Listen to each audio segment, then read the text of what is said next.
Muli sa inyo lahat, dako na po tayo. Amen. Hallelujah. Sa pinakamahalagang bahagi ng gawain, salita po ng Diyos. 1 Samuel chapter 3. 1 Samuel chapter 3. Naging mainit na usapan noong nakaraang buwan hanggang ngayon sa social media ang pahayag ng isang lalaki na dating artista at sumali sa reality show sa isang TV network dito sa Pilipinas tungkol sa kanyang napangasawang babae na dati namang miyembro ng sikat na grupo ng mga babaeng mananayaw. Marahil kilala nyo itong mag-asawa na ito dahil talagang nag-trending sila. Itong mag-asawa na ito ay naging mga born-again Christian. Ngayon, yung grupo ng mga babaeng mananayaw ay nagkaroon ng reunion concert last December ata. Amen? Na talagang pinuntahan ng maraming tao, lalo na yung katulad ng edad namin, 30s to 40s. Meron pa atang 50s. At doon sa reunion concert ay merong napansin ng mga tao, kulang yung original members ng grupo na yon. At yung kulang ay yung babaeng tinutukoy ko sa inyo kanina na naging born-again Christian. Napansin nila, wala si ganito. Amen? Bakit wala siya? Reunion concert nga ito. Amen? At isa siya sa mga original members. Mga kapatid, amen? Pakinggan ninyo ito. Ganon po kasi talaga. Kapag ikaw ay totoong na born again, may mga bagay at gawain na iiwanan, bibitawan, at tatalikuran mo. Totoo yun. Amen? Kahit hilig mo pang gawin doon. Amen po ba? Amen? Dahil yung mga bagay na yon ay hindi sa Panginoon at hindi kalooban ng Panginoon. So in-interview ngayon yung mag-asawa. Tinanong sila, bakit nag-resign yung babae sa pagiging dancer? At bakit hindi siya sumali sa reunion concert nila? Amen? Ang sumagot ay yung asawang lalaki. At ang naging pahayag niya ay ganito, pinag-resign siya ni Lord. Familiar ba kayo doon? Pinag-resign siya ni Lord. Amen? Dahil hindi nakalooban ng Panginoon yun. Yung magsusuot siya, nakita yung hanggang dito. Sa harapan ng maraming mga tao. Amen?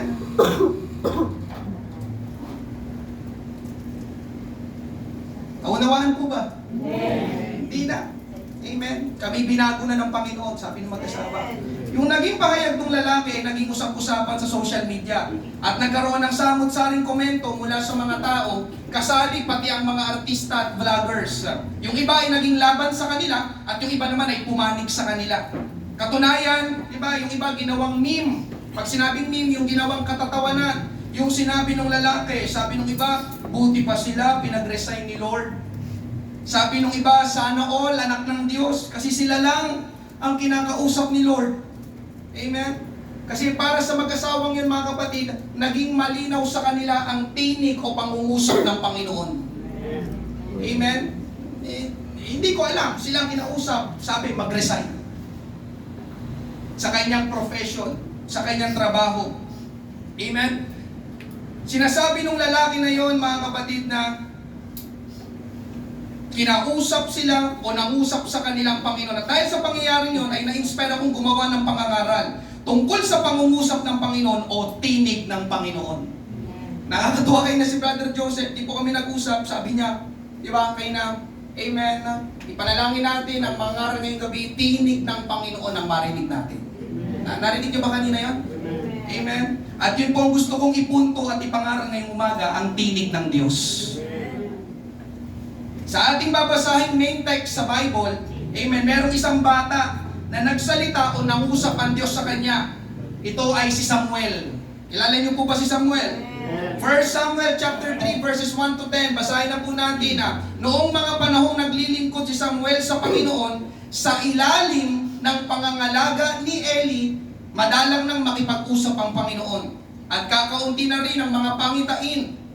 Isang gabi, natutulog si Eli sa kanyang kwarto, hindi na siya gaanong nakakakita. Si Samuel naman ay doon natutulog sa bahay ng Panginoon, kung saan naroon ang kahon ng kasunduan. At habang nakasindi pa ang ilawan ng Diyos, Tinawag ng Panginoon si Samuel. Sumagot si Samuel, ano po yun? Tumakbo siya kay Eli at sinabi, ano po yun? Bakit niyo po ako tinawag? Sumagot si Eli, hindi kita tinawag. Bumalik ka na at matulog ulit. Kaya bumalik siya at muling natulog. Muli siyang tinawag ng Panginoon, Samuel. Bumangon si Samuel, pumunta kay Eli at sinabi, ano po yun? Bakit niyo po ako tinawag? Sumagot si Eli, anak, hindi kita tinawag. Bumalik ka na at matulog ulit. Hindi pa nakikilala noon ni Samuel ang Panginoon dahil hindi pa nakikipag-usap sa kanya ang Panginoon. Tinawag ng Panginoon si Samuel sa ikatlong pagkakataon na bumangon siya at pumunta kay Eli. Ano po yun? Bakit niyo po ako tinawag? At naunawaan ni Eli na ang Panginoon ang tumatawag kay Samuel. Kaya sinabi niya kay Samuel, bumalik ka na ulit at matulog. Kung tatawagin ka ulit, sabihin mo, magsalita po kayo, Panginoon, nakikinig ang lingkod ninyo. Kaya bumalik si Samuel sa higaan at muling natulog. Amen. Verse 10, lumapit kay Samuel ang Panginoon at gaya ng dati, tinawag siya, Samuel, Samuel. Sumagot si Samuel, magsalita po kayo, Panginoon, sapagkat nakikinig ang lingkod ninyo. Pagpalain ng Diyos ang pagkabasa ng kanyang salita. Tayo po'y manalangin ngayong umaga, Panginoon. Hallelujah, kami po ay nagpapakumbabang lumalapit sa iyo sa umagang ito, Panginoon. Lalo na, O Diyos, sa dakong ito na ipapangaral, Panginoon, ipapahayaga ang iyong banal na kasulatan, ang iyong salita, Panginoon Diyos. Kagaya, Panginoon, Lord God, ng palagi namin ipinapanalangin na ang tinig mo, ang aming marinig, Panginoon. Hallelujah, sa umagang ito. Tulungan mong bawat isa. Hallelujah, personal kang mangusap, Panginoon Diyos, sa iyong mga anak na ito. Tunay na ipaalam mo sa kanila kung anong nais mo, kung anong kalooban mo, kung anong gusto mo, Panginoon, Lord, na ipaalam, iparating, ipagawa sa iyong mga anak na ito, Panginoon. Lord, tulungan mo kami na huwag namin pagmatigasin ang aming puso sa iyong harapan. Ito pong aming panalangin na sa pangalan ni Jesus, lahat ay magsabi na Amen! Palakpakan natin ang ating Panginoon. Praise God! Alam niyo mga kapatid, maraming tinig tayong maririnig. Tinig ng sanlibutan, tinig ng dyablo, tinig ng mga tao sa kapaligiran natin. Pero alam niyo mga kapatid, amen, it is the voice of God that really matters. Ang tinig pa rin ng Diyos ang pinakamahalagang tinig. Amen? Dalawang tanong. Una, nagsasalita, nangungusap pa rin ba ang Panginoon hanggang ngayon? Katulad ng ginagawa niya sa Bible? Amen. Katulad ng ginawa niya sa tagpong binasa natin kay Samuel. Amen. Ano pong sagot?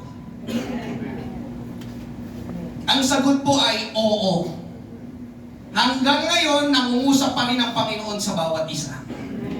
Pwede pa rin nating marinig ang tinig ng Panginoon. Amen. Ikalawang tanong, kung nangungusap ang Panginoon hanggang ngayon,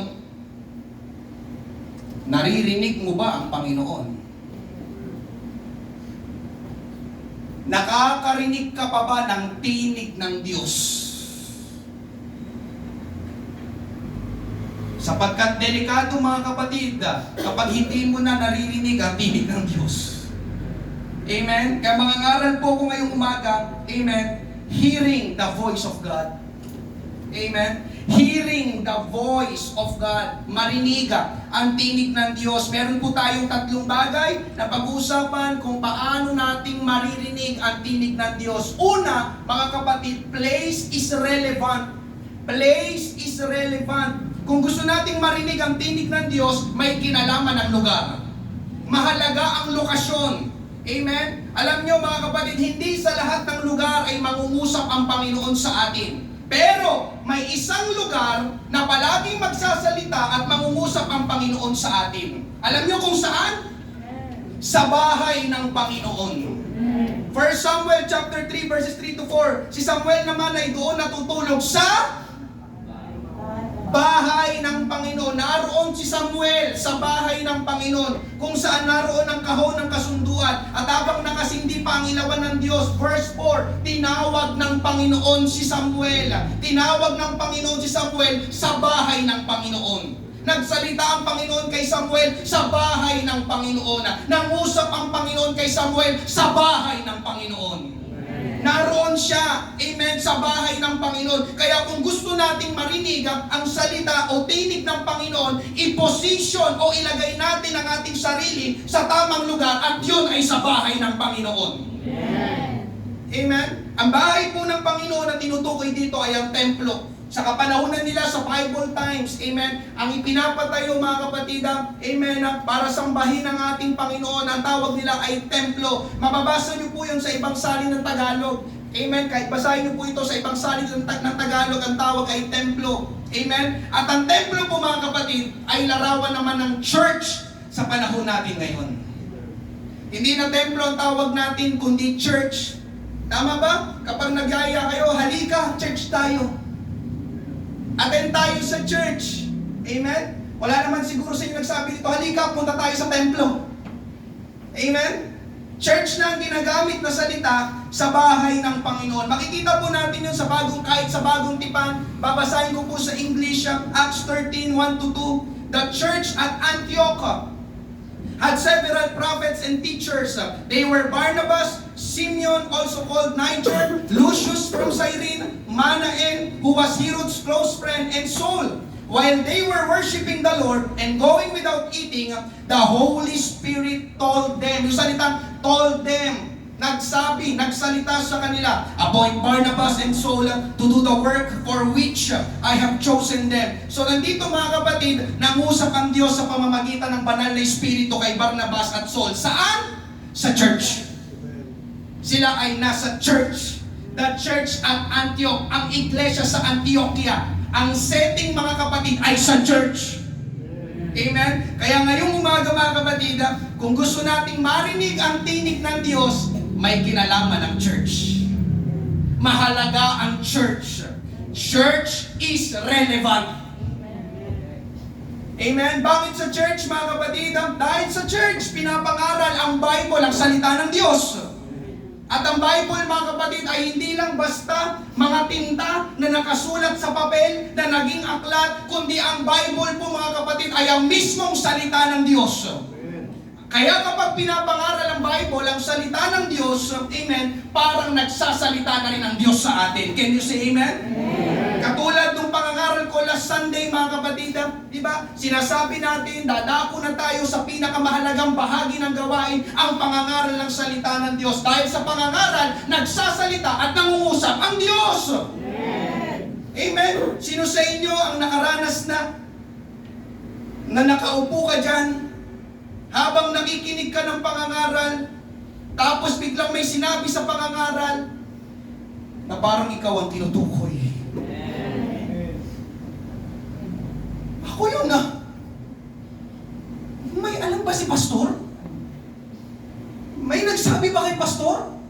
May nagsumbong ba kay pastor? Alam nyo mga kapatid, sa maraming pagkakataon, walang alam si pastor.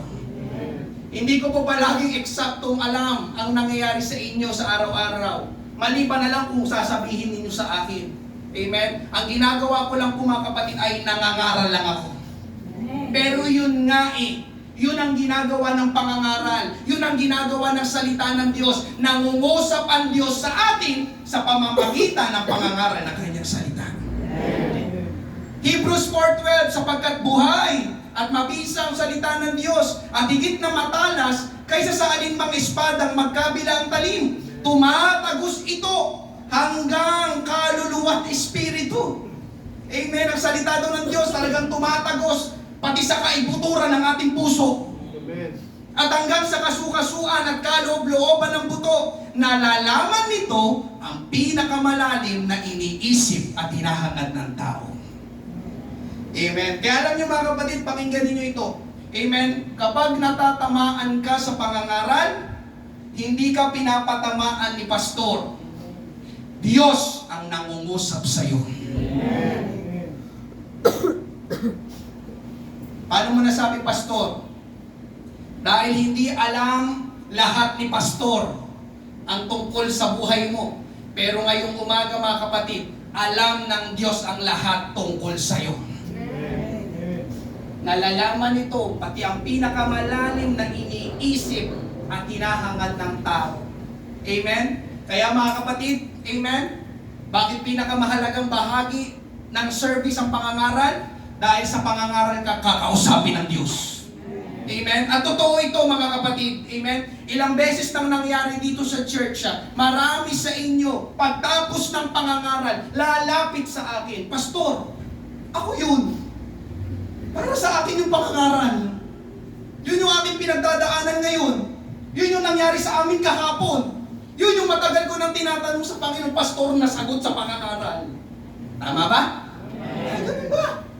Hindi ko po alam. Amen?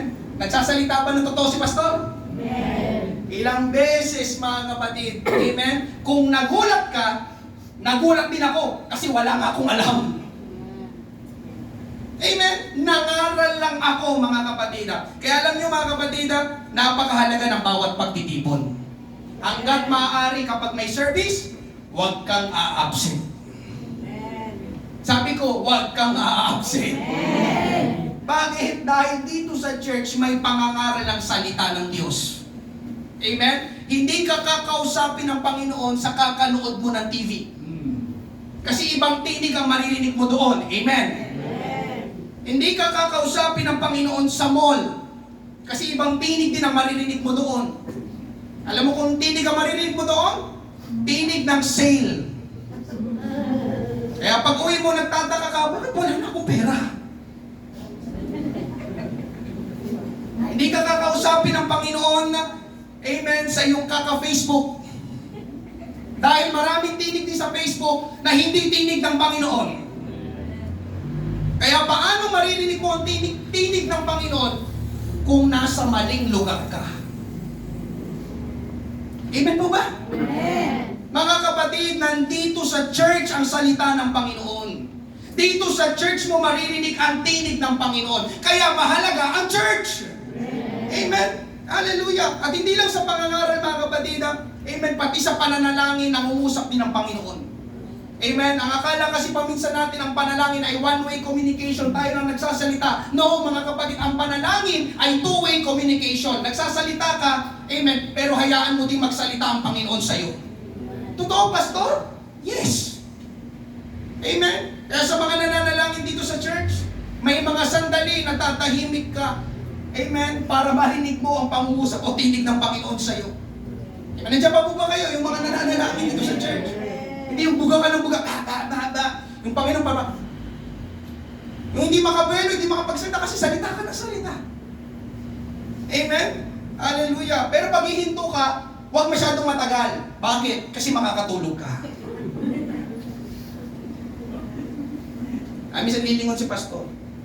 Ayos, tumutulo na yung laway. Pray tayo, pray tayo. Amen? Tapos ka na matulog kanina.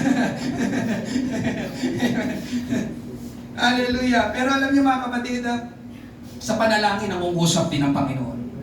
Amen? Alam niyo mga kapatid, yung mga pangangaral dito sa church, sa panalangin ko unang nabubuo. Lord, what message do you want me to preach this coming Sunday? Sa panalangin. Lord, what message? I don't know. Di ko kilala silang Panginoon, di ko alam eksaktong pinagdadaanan nila. Pero alam mo, Panginoon, kung anong kinakaharap pinagdadaanan nila. Tell me! Kaya gagawa ng pangarap ka pa sa pagdating sa atin.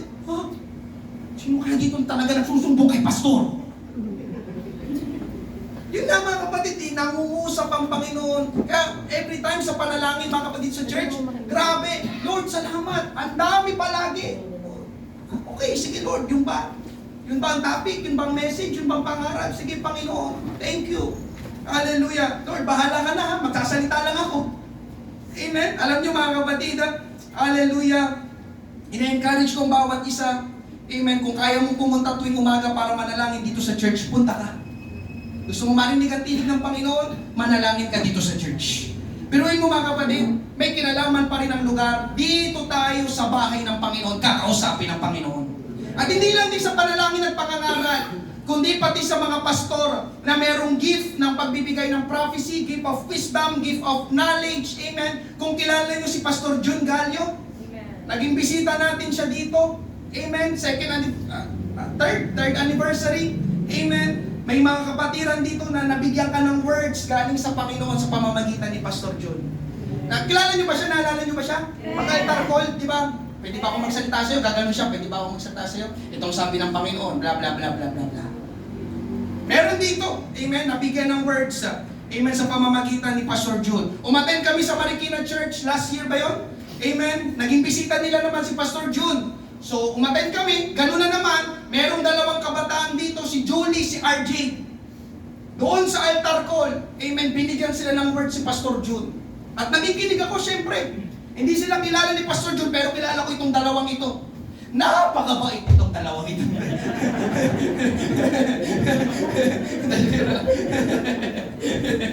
Nakikinig ako, habang nagsasalita si Pastor June, tumutugma yung sinasabi ni Pastor June sa dalawang kabataan ito.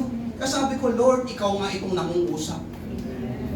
Galing sa'yo. Amen? Kaya yung sa mga nakakatanggap ng salita galing sa Panginoon, amen? Panghawakan ninyo, huwag niyong kalimutan. Amen? Hallelujah. So, tingnan niyo mga kapatid, nangusap ang Panginoon sa kanila. Saan? Saan? Sa church. Amen. At alam niyo ba mga kapatid, nito lang nakaraang buwan, may isang kapatiran dito sa church. Nagkwento siya sa akin. Bago daw mag-Sunday noon, may hinihingi siyang sign sa Panginoon. Lord, kung talagang itong gusto mong gawin ko, bigyan mo ko ng sign. At ang hiningi niyang sign, gusto kong marinig sa pangangaral mismo, kahit kapiraso lang, kahit mapadaanan lang sa pangangaral. Yung gusto kong, kung gusto mo talagang gawin ko yung bagay yung padaanan mo sa pangangaral. Dumating ang linggo, nakaupo ata siya dito sa side na ito. Laking gulat niya dahil yung sign na hinihingi niya kapiraso lang o mapadaanan lang sa pangangaral ay buong pangangaral ang binigay sa kanya ng Panginoon. Halos hindi na daw siya makatanggap. Sabi ko, kapiraso lang ng pangangaral. Binuo mo naman mula title, first point, second point, third point. Ang kapatid, nangungusap ang Panginoon sa church. Amen. Kwento agad sa pastor. Nakaraan nangihingi ako ng sign. Gusto ko dito mismo sa pangangaral ko marinig. Grabe. Hindi siya makapaniwala. Kaya totoo mga kapatid, hanggang ngayon, nangungusap ang Panginoon. Amen? Hallelujah. Dito sa church, kagabi naman, amen, sayang, hindi nyo napakinggan. Actually, yun ay testimony ng isang kabataan dito. Narinig ko kagabi, pinagpala ako sa kanyang testimony. Yung bago rin sila mag-special number, nag-testimony siya. Ang testimony niya, amen, in-invite siya ng kanyang classmate. Mga kapatid, alam niya yung date, kung kailan siya unang umattend dito sa church, August 21 daw. Tapos tandaan niya yung pangangaral ko. Binanggit niya yung title. Amen? Alam niyo kung bakit naalala yung date tsaka yung title ng pangangaral? Dahil nung araw na yon, doon talaga siya kinausap ng Panginoon. Kaya hanggang ngayon, nagpatuloy siya dito sa church. Ito yung gusto kong malaman. Ito yung pangangaral na hinihintay ko. Amen ka, nagwento ko gabi. Akala ko mga kapatid, ako rin mismo, akala ko wala lang, nangangaral lang ako. Pero hindi ko napapansin, hindi ko namamalayan na kapag ako'y nangangaral, ang Diyos na palang kumikilos sa inyong mga puso. Amen. Pwede may ibang pinaparating ang Panginoon dito. Pwede may iba namang ipinaparating ang Panginoon dito, pero iisa lang yung pangangaral. Amen. Amen? Kaya nagwento ko, natandaan niya pa yun? Yung date, pati yung pangangaral. So, ibig sabihin mga kapatid, totoong nangusap ang Panginoon sa kanya. Hindi niya naman maalala yung petsa, hindi niya maalala yung pamagat ng pangangaral. Kaya sabi ko, Lord, totoo, buhay ka, nangungusap ka, at yun ay dito sa church. Amen. Dahil ang salita ng Panginoon ay buhay at mabisa. Amen. At ang salita ng Panginoon ay pinapangaral sa church. Kaya maririnig natin ang tinig ng Panginoon, lalo na kung tayo ay nasa church. Amen. Yun din ang sabi sa Jeremiah 18:2. Go down to the potter's house and I will give you my message there. Go down to the potter's shop and I will speak to you there. Tama pong iniisip ninyo, dyan po kinuha ang pangalan ng ating fellowship. Ng ating church, Potter's House. Amen. Hallelujah. Ang Diyos ang nagsasalita dito, kausap niya si Jeremiah. Sabi ng Diyos kay Jeremiah, pumunta ka sa bahay ng magpapalyo at doon ko ipaparinig sa iyo ang aking mga salita. Doon ako magsasalita sa iyo, doon ako mangungusap sa iyo, doon ako magbibigay ng mensahe. Eksakto sa atin ngayon mga kapatid, kasi ang pangalan talaga ng ating church ay literal literal na Father's house. Sabi ng Panginoon sa bawat isa, pumunta ka sa Father's house. Amen. At doon kita kakausapin. Doon mo maririnig ang aking tinig. Doon ako personal na mangungusap sa iyo. Kaya alam niyo mga kapatid, pati ito, salamat pinaalala din sa akin ng Panginoon talatang ito, pinapahiwatig ng talatang ito na talagang may kinalaman ng lugar. Piruin mo, hindi nyo na lang diniretso si Jeremiah, kausapin na kita ngayon, hindi sinabi pa ni Jeremiah, sinabi pa ng Diyos kay Jeremiah, no. May kinalaman ng lugar. Pumunta ka doon sa lugar ng magpapalyo. Doon kita kakausapin. Amen? Kaya mga kapatid, kung nais mong marinig ang tinig ng Diyos, mahalaga ang lugar. Place is relevant. Hindi yung kung saan mo lang, Lord, dito lang gusto ko eh. Amen? Minsan mga kapatid, merong lugar. Amen? Hallelujah. At yung lugar na yon ay dito mismo sa kanyang tahanan. Can you say amen? Yeah. Hallelujah. Pangalawa, pag-usapan natin mga kapatid, place is relevant. Pangalawa, confirmation with God's servant. Confirmation with God's servant. Para marinig at maunawaan natin ang tinig ng Diyos, pwede natin ipa-confirm sa lingkod ng Diyos. Ang God's servant na tinutukoy ko dito ay yung mga namumuno sa church, katulad halimbawa sa ating church, tulad ng pastor. Balikan natin yung kwento ni Samuel. 1 Samuel chapter 3 verses 1, talon tayo ng 4 to 7. Noong mga panahong naglilingkod si Samuel sa Panginoon, sa ilalim ng pangangalaga ni Eli. Tandaan niyo po yun sa ilalim ng pangangalaga ni Eli. Madalang nang makipag-usap ang Panginoon at kakaunti na rin ang mga pangitain. Tinawag ng Panginoon si Samuel. Sumagot si Samuel, ano po yun? Tumakbo siya kay Eli at sinabi, ano po yun? Bakit niyo po ako tinawag? Sumagot si Eli, hindi kita tinawag. Bumalik ka na at matulog ulit. Kaya bumalik siya at muling natulog. Muli siya tinawag ng Panginoon, Samuel. Bumangon si Samuel, pumunta kay Eli at sinabi, ano po yun? Bakit niyo po ako tinawag? Sumagot si Eli, anak, hindi kita tinawag.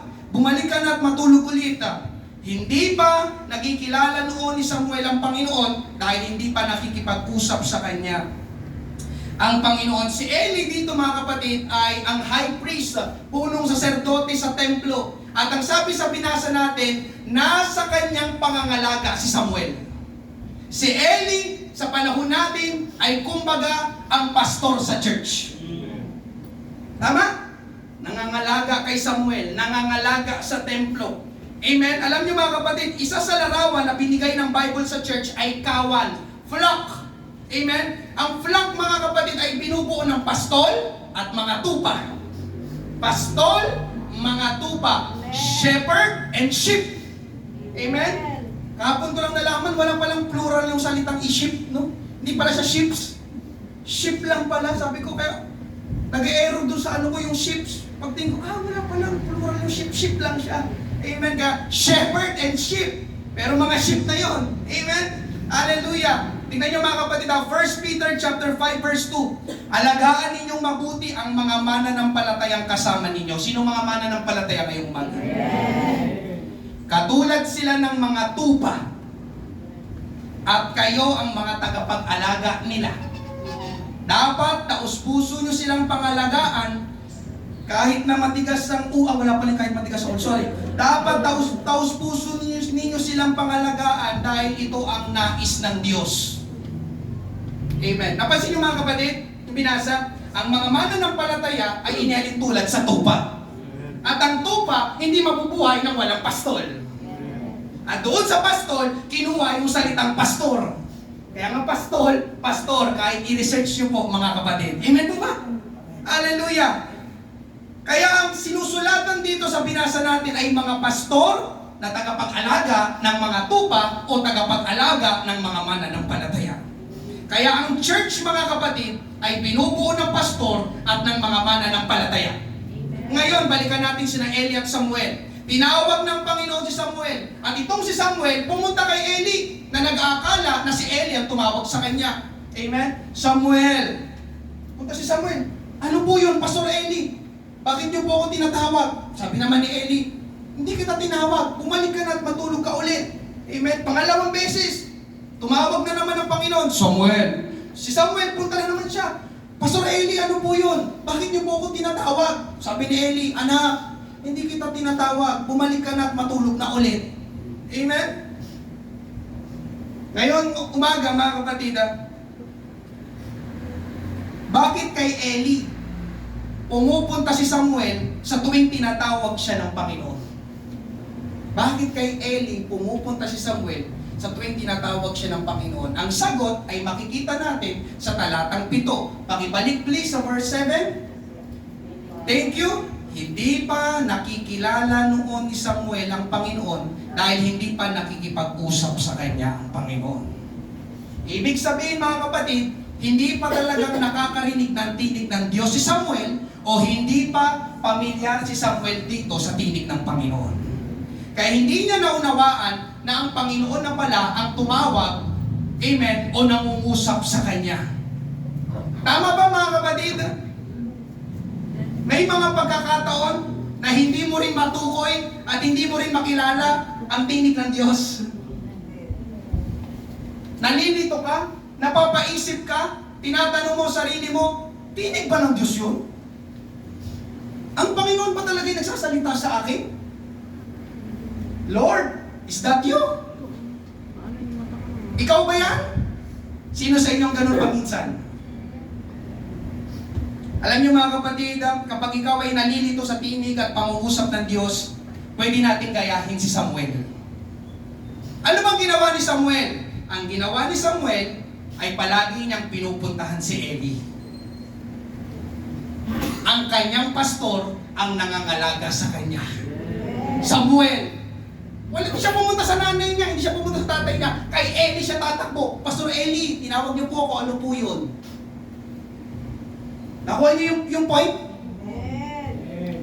Mga kapatid, yun din ang tamang gawin natin. Kapag meron tayong hindi maunawaan, hindi maintindihan, lalo na kapag may kinalaman ng Panginoon, yun ba ay tinig ng Panginoon, yun ba ay pangungusap ng Panginoon, mga kapatid, pwede kang lumapit sa iyong pastor para magtanong. Pero ang tanong, meron ka bang kinikilalang pastor?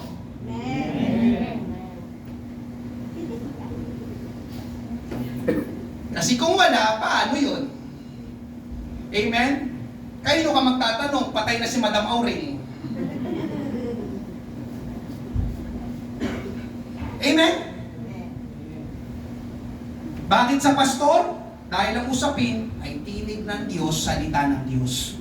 Hindi ko po sinasabi na perpekto at alam na lahat ng pastor. Pero kung ang paksa ay tungkol sa salita ng Panginoon, mga kapatid, may mas maaambag at matutulong ang lingkod ng Diyos, ang pastor.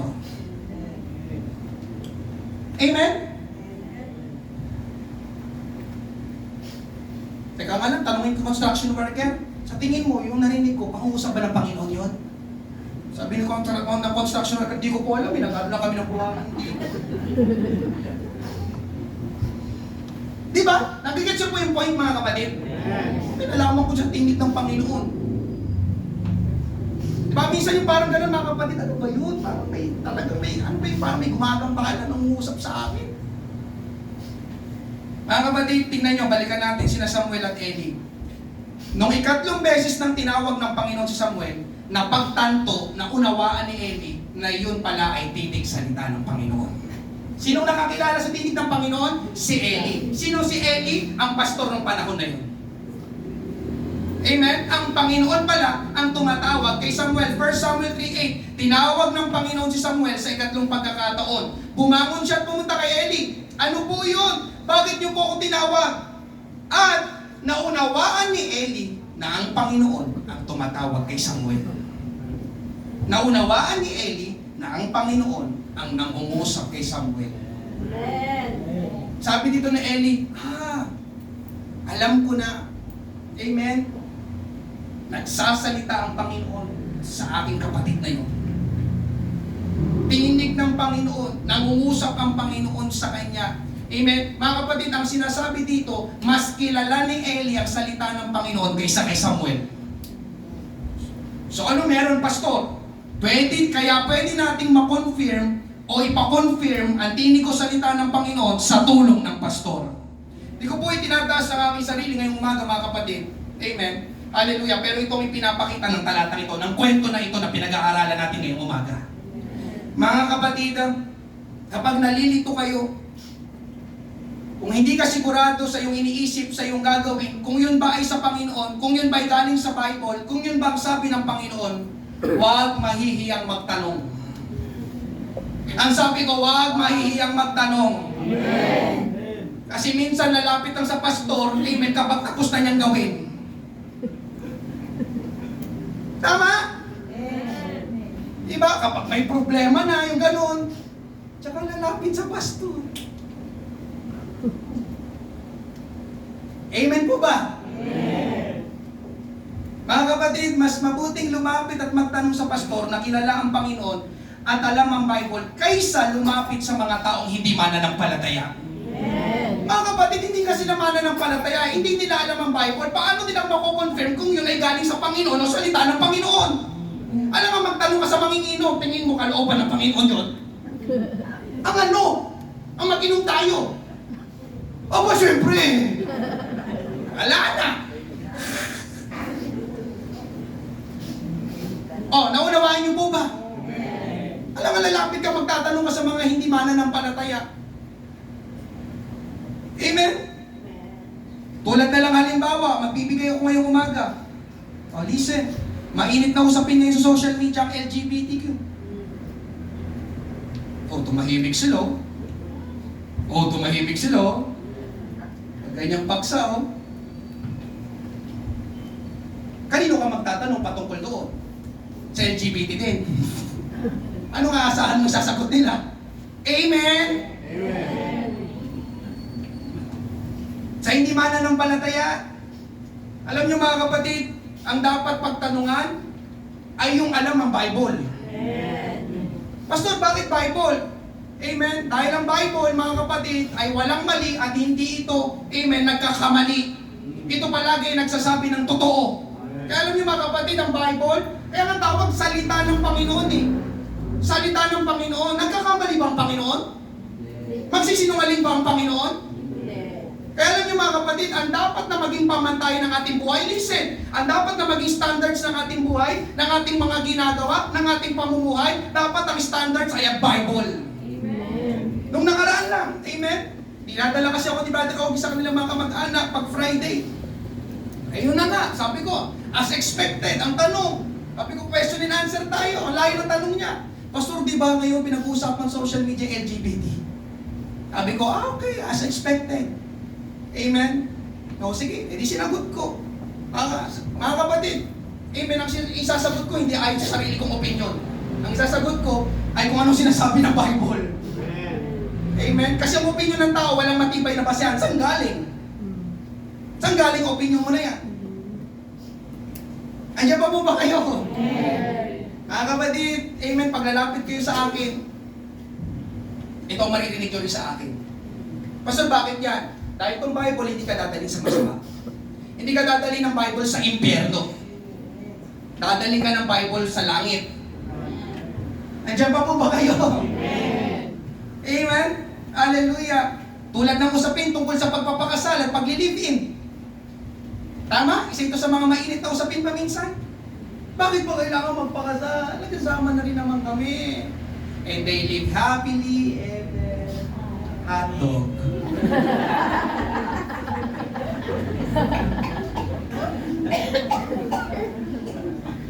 Sabi ng mga tao ngayon, okay naman na mag-live-in na. Tama? Okay naman na mag-live-in na. Yun ang sabi ng tao. Pero yun bang sinasabi ng Panginoon?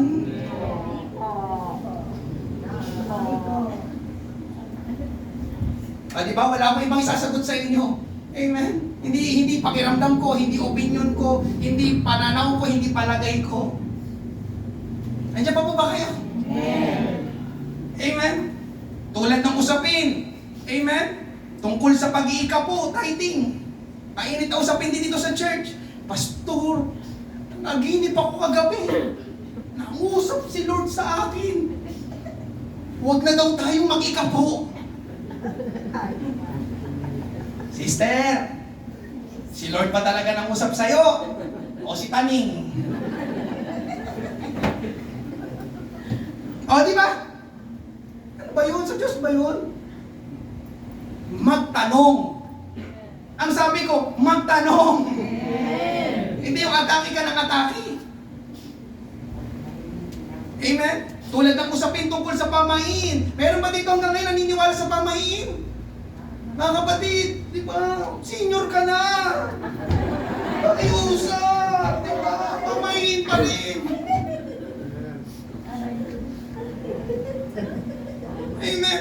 Nung nakaraan kasi may nagtanong din sa akin, Pastor, totoo ba yung pamahiin? Eh, wala, nalilito siya di ba? Pastor, totoo ba yung pamahiin?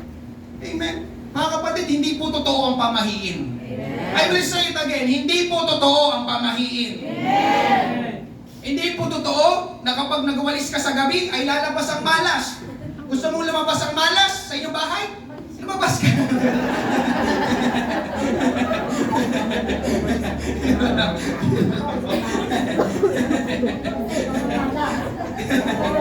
Pero lang,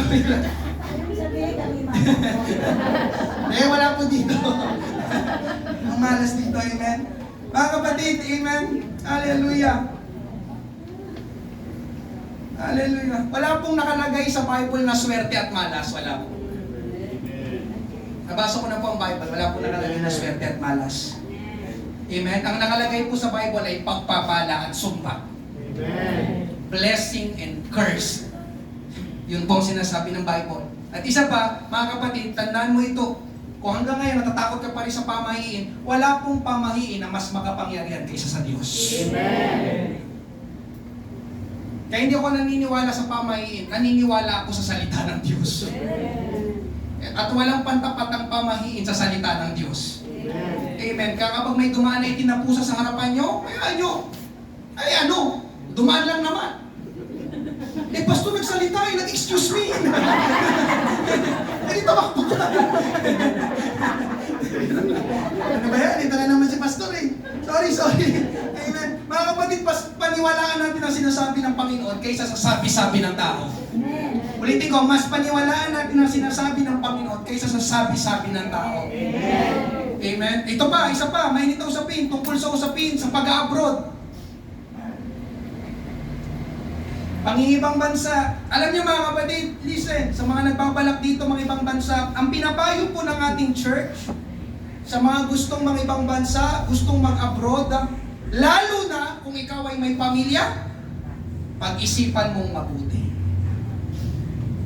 Pag-isipan mong mabuti. Bakit, pastor? Kasi iiwan mo ang iyong pamilya. Ang iyong asawa. Sabi ng Bible, ang pinagsama ng Diyos ay huwag paghiwalayin ng tao. O, Bible na naman, di ba? Eh, mangibang bansa ka, malalayo ka, maghihiwalay kayo. Kaya tignan nyo mga kapatid, nagkakatotoo, ang daming mag-asawang naghihiwalay dahil yung isa nangingibang bansa. Oh, come on. Oh, mali si pastor? Di ba? Kasi alam niyo mga kapatid, ang tukso mas malakas kapag nag-iisa ka. Anong gagawin mo doon? At mag-isa ka na. Tama ba? Tingnan nyo, nakikita nyo, di ba mga kapatid? Bible na naman. Ang pinagsama ng Diyos ay huwag paghiwalayin ng tao. Eh, kung may ibang bansa ka, maghihiwalay kayo. Anong resulta? Hindi ko sinasabing lahat, pero napakarami. Amen. Mga kapatid, pakinggan mo ito. Kung ikaw ay nagpaplano makipang bansa, kaya kang pagpalain ng Panginoon dito sa Pilipinas, nakasama mo pa ang pamilya mo. Sinasabi mo sa akin ang pagpapala ng Diyos nasa ibang bansa lang? No. So hindi kanya pinagpapala ngayon? Hindi kanya kayang pagpalain ngayon dito? Amen? Andiyan pa po ba kayo? Amen. Ngayong umaga mga kapatid, ang punto ko dito, amen. Sa second point, pwede mong lapitan ng iyong pastor para magtanong.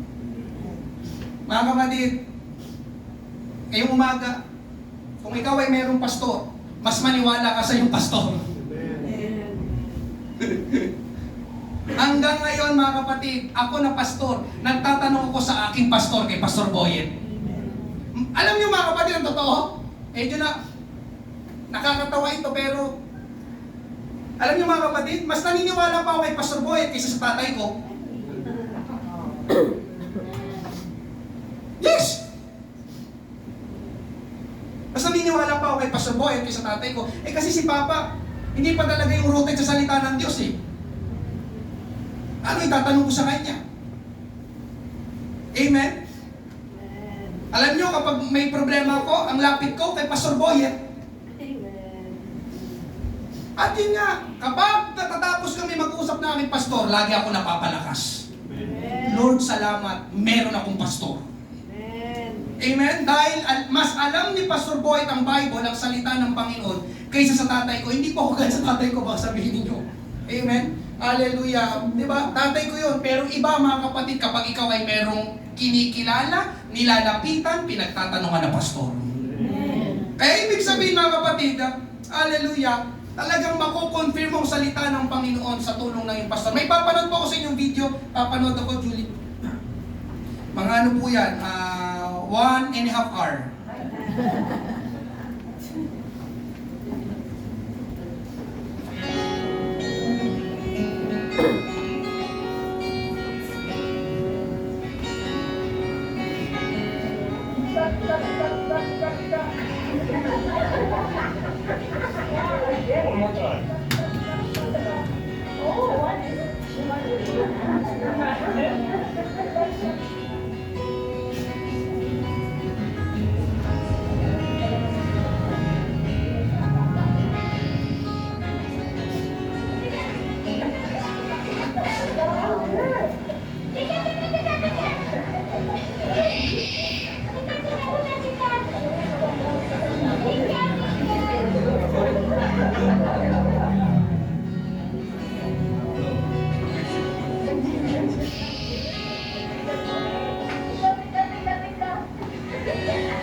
Thank you.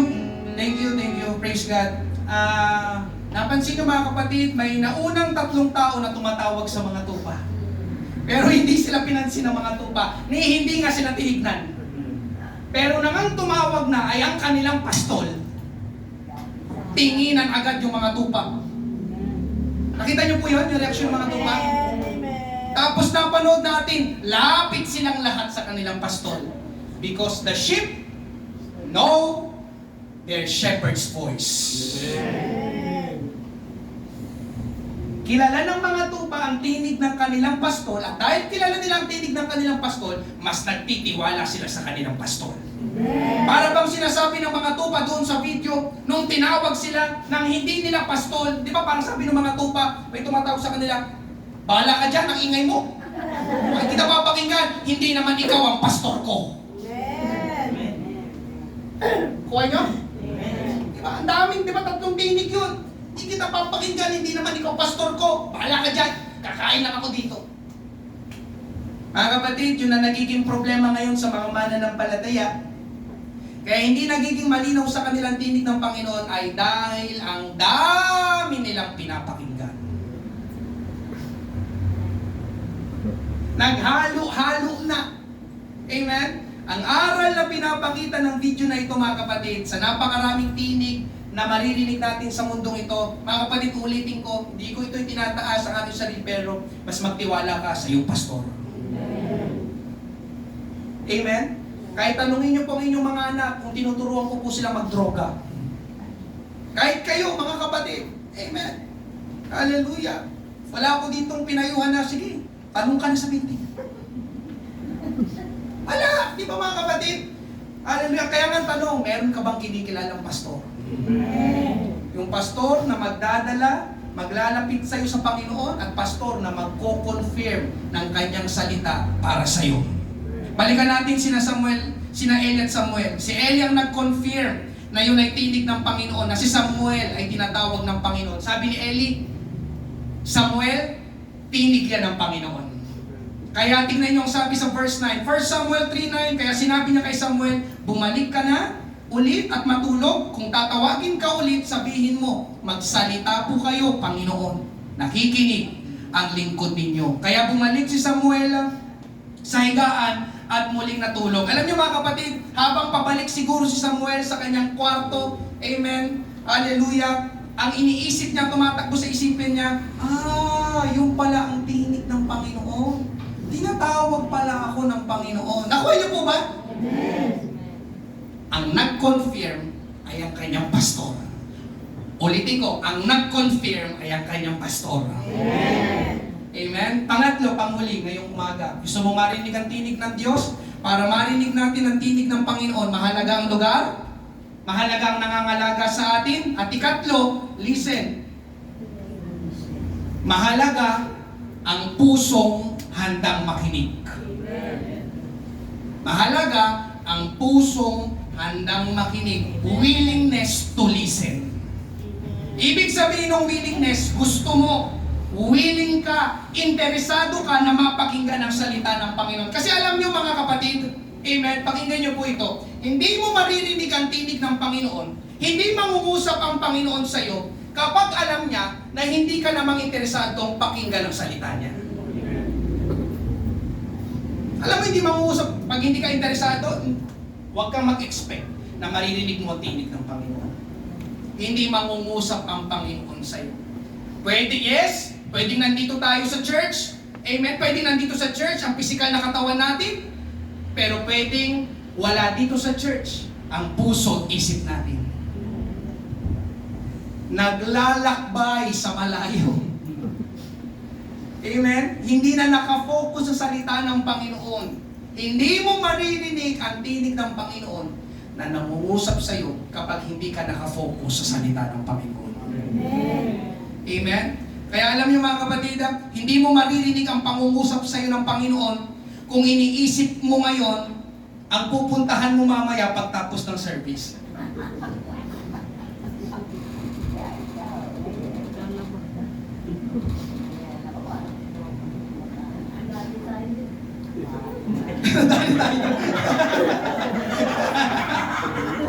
Di ba? Naglalaro na agad sa isip mo. Paano nga ba mag-commute doon? Okay. O, 3 bus, 5 eroplano, 5 barko. Nandun na ako.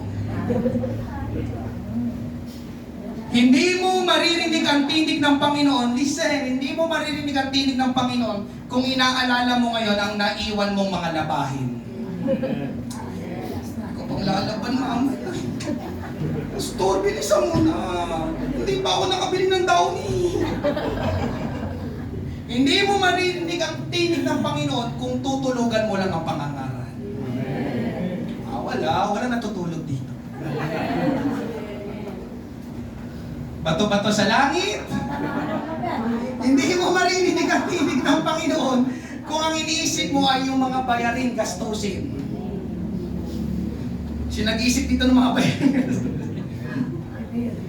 Hindi mo marinig ang tinig ng Panginoon kung inaalala mo pa rin, amen, yung mga masakit na pangyayari sa iyong buhay. At hindi mangungusap ang Panginoon sa iyo kung ayaw mong makinig. Nakuha niyo po? Ang kailangan mga kapatid, ang hinihingi ng Panginoon mula sa atin ay willingness to listen. A willing heart to listen. 1 Samuel 3 verses 9 to 10, kaya sinabi niya kay Samuel, bumalik ka na ulit at matulog. Kung tatawagin ka ulit, sabihin mo, magsalita po kayo, Panginoon. Nakikinig ang lingkod ninyo. Kaya bumalik si Samuel sa higaan at muling natulog. Verse 10, lumapit kay Samuel ang Panginoon at gaya ng dati, tinawag siya, Samuel, Samuel. Sumagot si Samuel, magsalita po kayo, Panginoon, sapagkat nakikinig ang lingkod ninyo. Sabi sa English, the Lord came and stood there and called as he had before, Samuel, Samuel. Samuel said, speak, Lord, I am your servant, and I am And I Listening. am listening. Sabi ni Samuel, speak Lord, I am listening. Nang marinig yun ng Panginoon mula kay Samuel, nang makita niya na interesadong makinig si Samuel, nangusap ang Panginoon kay Samuel. Mababasa niyo sa verse 11 pababa. Kaya mga kapatid, kapag nasa church tayo, kapag nasa church tayo, pwede mong sabihin sa Panginoon, Panginoon, nandito po ako sa church ngayon, mangusap ka sa akin. Makikinig ako. Hindi yung naglalaro yung isipan mo sa labas, wala. Hindi mo marinig ang tinig ng Panginoon. Kapag nandito sa church, kaya alam mo mga kapatid, bago ka pa lang pumunta sa church, sa bahay pa lang, ihanda mo na ang iyong sarili. Ihanda mo na ang iyong puso. Panginoon, aatin ako mamaya. Uupo ako doon. Lord, speak Lord, your servant, I am listening. Kapag hindi nakita ng Panginoon na willing kang makinig, hindi mangungusap ang Panginoon sa iyo. Nandiyan pa po ba kayo? Ngayong umaga mga kapatid, bakit ko ipinapangaral na dapat marinig natin ang salita, ang pangungusap ang tinig ng Panginoon? Dahil ang salita ng Panginoon, it gives warning and direction. Listen. Ang salita ng Panginoon nagbibigay ng warning at direction. Amen po ba? Babala at direksyon. Ibig sabihin ng warning ay binabalaan tayo. Paminsan ang salita ng Panginoon nagbibigay ng warning. Amen po ba? Na kapag pinagpatuloy natin ang isang bagay na ginagawa natin na hindi pala gusto ng Panginoon ay pwedeng mapahamak ka. Church, are you with me? Mga kapatid, ganito kabuti ang Panginoon. Bakit? Nagbibigay pa rin siya ng warning, nagbibigay muna siya ng warning. Sa pamamagitan ng pangaral ng salita ng Panginoon. Amen? Alam niyo kung bakit nagbibigay siya ng warning? Dahil mahal ka niya.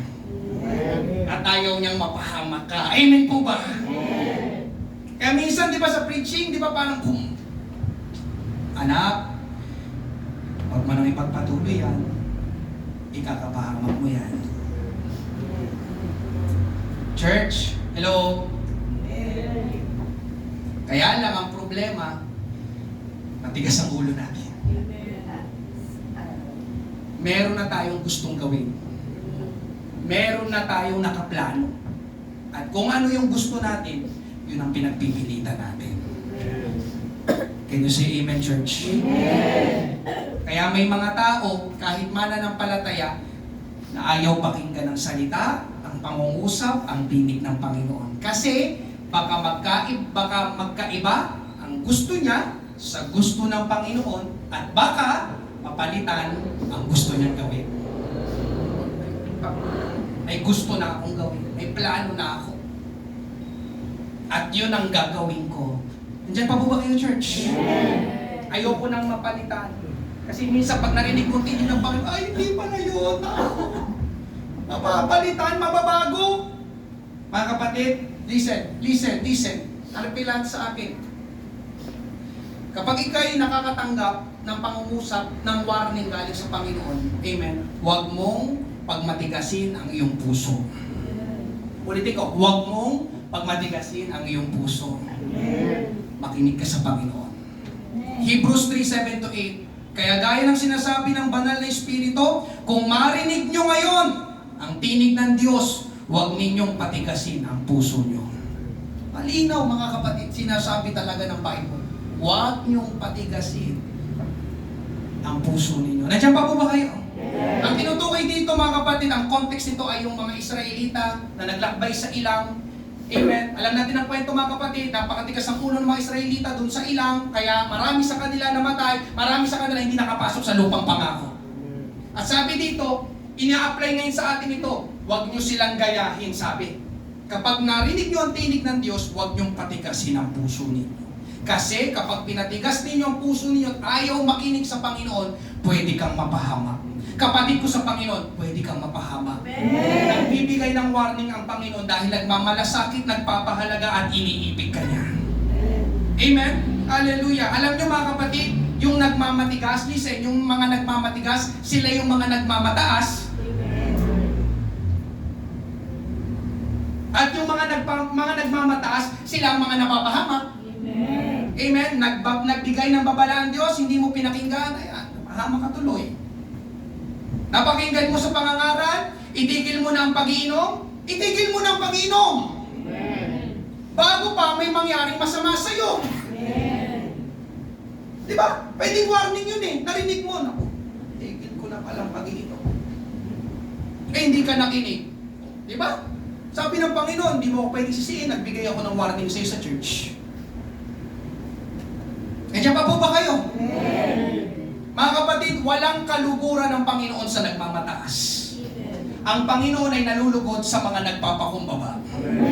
Ganon ang willing makinig, sila ay nagpapakumbaba. Speak, Lord, your servant is listening. At sa kabilang banda, mga kapatid, ang tinig ng Diyos nagbibigay ng direksyon. Amen. At pakinggan mo ito, kapag ang Panginoon nagbigay ng gagawin sa'yo, may pinapagawa ang Panginoon sa'yo, o nagbibigay ng direksyon, alam niyo mga kapatid, siguradong yun ay tamang direksyon. Hindi ka ililigaw ng Panginoon, hindi ka ililis ng Panginoon, hindi ka ipapahamak ng Panginoon. Amen? Ibig sabihin na nagbibigay ang Panginoon ng direksyon, may gabay ng Panginoon.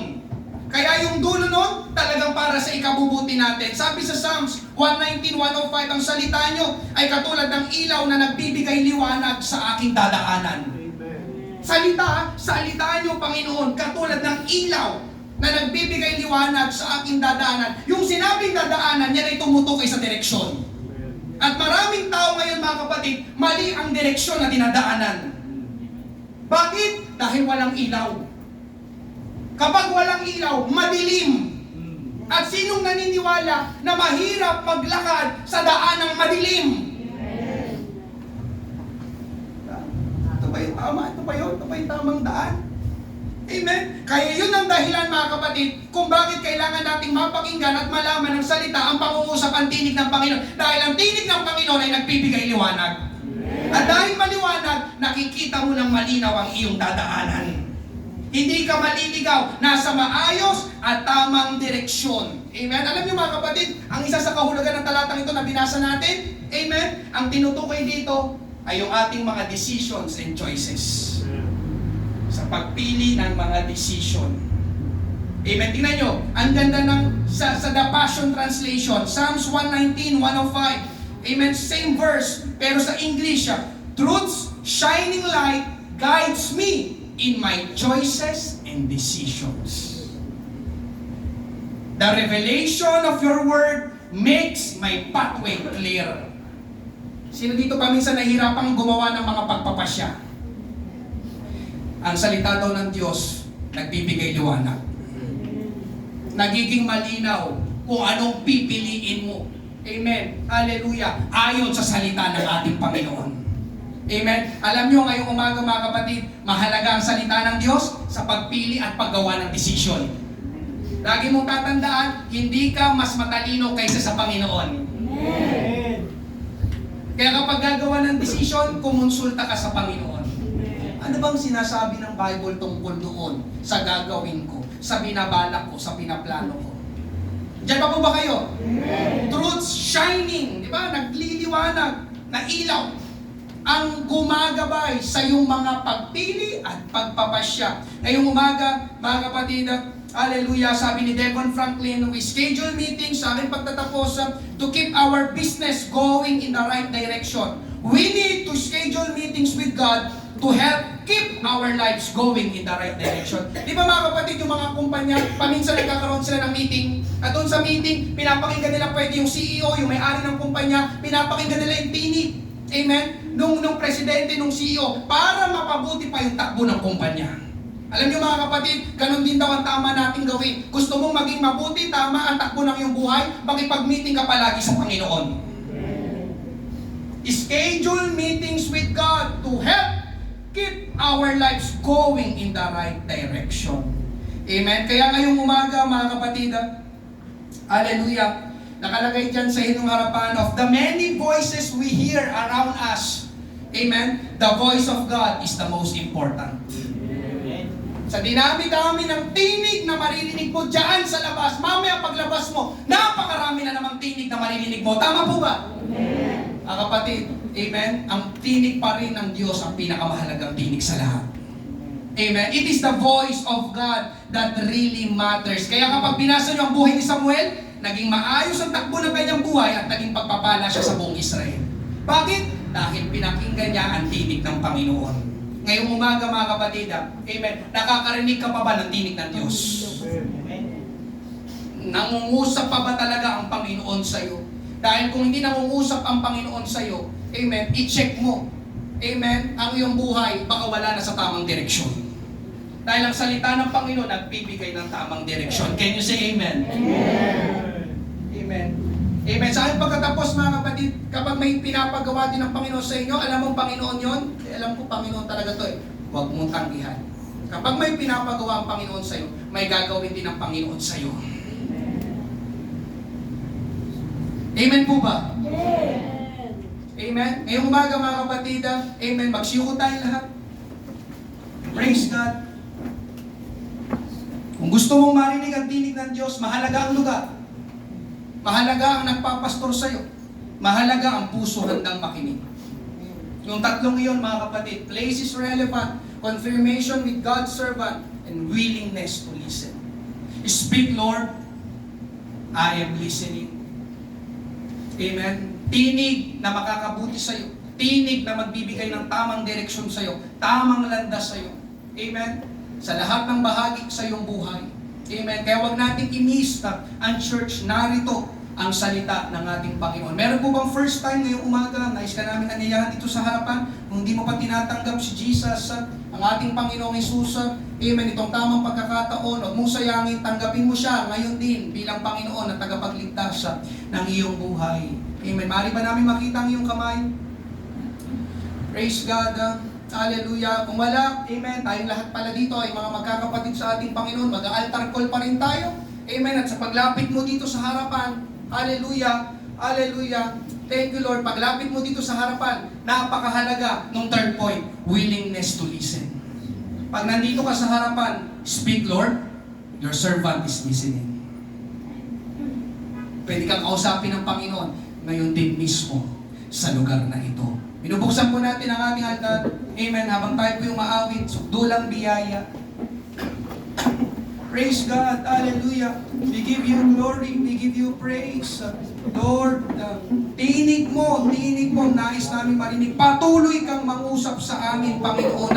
Lord, kung wala ka, wala kaming magagawa. Ikaw pa rin ang pinakamahalaga sa aming buhay. Ituro mo sa amin, Panginoon, ang landas na dapat naming lakaran, ang mga decisions na dapat naming piliin, Panginoon Diyos. Hallelujah. Glorify your name. Tulungan mo kami sa aming araw-araw na ginagawa, araw-araw na pamumuhay. Panginoon, hindi pwedeng hindi namin marinig ang pangungusap, ang pagsasalita, ang tinig mo, Panginoon. Mapapahamak kami, Panginoon Diyos. Hallelujah. Tulungan mo kami na mapabuti ang aming buhay. Hallelujah. Hallelujah. Lord, bawat pagpili na aming ginagawa ay may kinalaman sa aming kinabukasan, Panginoon. Thank you, Lord. Guide us with your holy word. Glorify your name. Praise God.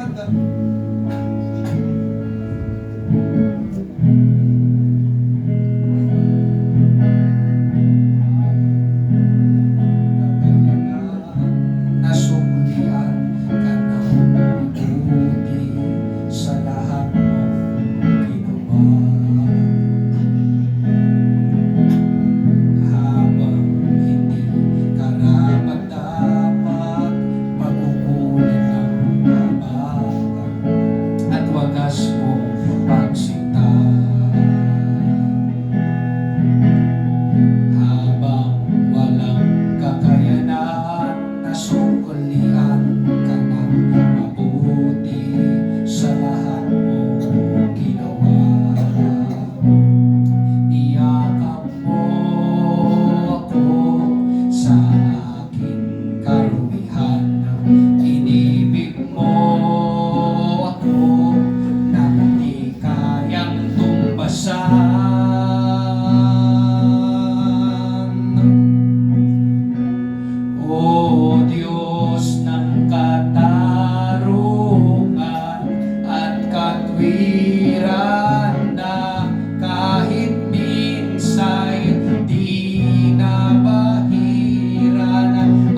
hallelujah, sama-sama kaming lumalapit sa iyo, Panginoon. Tulungan mo kami, O Diyos, na patuloy naming marinig ang tinig mo.